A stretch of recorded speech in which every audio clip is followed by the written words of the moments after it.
Вакцинација на терен, едукација на населението, дистрибуција на постери, памфлети и брошури. Ова се активностите на здравствените работници во неделата на имунизација. Целта е да се откријат невакцинираните и непотполно вакцинираните деца и истите да се вакцинираат организирано согласно с календарот за вакцинација.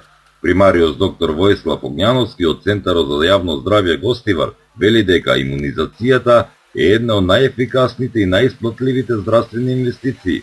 Го намалува бројот и морбидитетот на заболувања против кои се спроведува и дава можност за елиминација на одредени заболувања.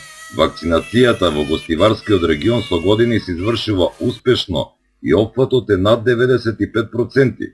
Од 22 април до 26 април е Европска недела на имунизација. И нашата општина, како и нашиот здравствен дом, е опфатен со тие активности, заедно со Центарот за јавно здравје, заедно со местните заедници, невладини организации. Целта што ни е?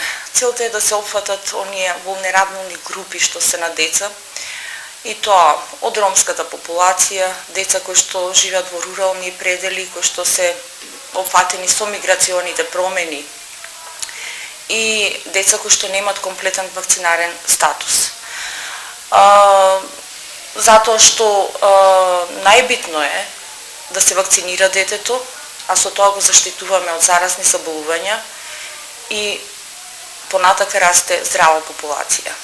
Секое дете треба да ги прими основните вакцини кои се пропишани со закон. Со тоа ќе се одржи нивото на успешна имунизација, со што ќе се спречат нови епидемии. Под мотото "Заштити, спречи, вакцинирај" од 22 до 26 април годинава во Република Македонија по 9 пат се спроведува Европската недела на имунизација.